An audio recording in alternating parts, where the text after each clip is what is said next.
এখানে কিন্তু চেক করা হচ্ছে বারবার এবং চেক করে দেখা হচ্ছে যে আসলে টিকিট ছাড়া কেউ ট্রেন ব্যবহার করে চলে এসেছে কিনা। যেমনটি দেখছেন যে ট্রেন কর্তৃপক্ষ কিন্তু এখানে দুজনকে দাঁড় করিয়েছে এবং দুজনকে কিন্তু নজরদারির মধ্যে রেখেছে এবং তাদেরকে জিজ্ঞাসাবাদ করছে যে আসলে তাদের কাছে টিকিট আছে কিনা।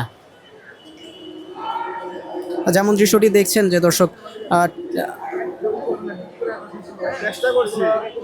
আপনি কি টিকিট ছাড়া চলে এসেছেন? চেষ্টা করছি আপনার করার।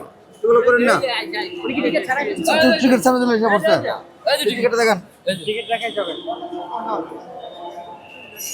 ঠিক একজন কিন্তু টিকিট ছাড়া চলে এসেছিল। এই মুহূর্তে এখানে কিন্তু তাদের কাছ থেকে টিকিট রাখা হয়েছে, টিকিটের টাকা ধরা হয়েছে এবং আরেকজনকে দাঁড় করানো হয়েছিল, তার কাছে কিন্তু টিকিট ছিল।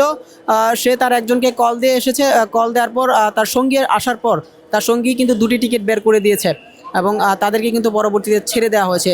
আর যেমনটি দেখছিলেন যে এখানে দুজনকে কিন্তু আটক করা হয়েছিল এবং ধরা হয়েছিল টিকিট চেক করার জন্য। তাদের মধ্য থেকে একজনের টিকিট ছিল না, তার কাছ থেকে কিন্তু টিকিটের টাকা এখানে রাখা হয়েছে এবং আরেকজনের আসলে টিকিট ছিল না সাথে, কিন্তু সে দাবি করছিল তার কোনো এক বন্ধুর কাছে টিকিট রয়েছে। সেই বন্ধুকে কল করার পর সেই বন্ধু কিন্তু টিকিট নিয়ে এসেছে এবং যেমনটি দেখছেন যে এখানে কিন্তু আরেকজনকে দাঁড় করানো হয়েছে এবং তার কাছ থেকেও কিন্তু চেক করা হচ্ছে যে আসলে সে টিকিট নিয়ে এসেছে কিনা বা টিকিট ছাড়া এসেছে কিনা।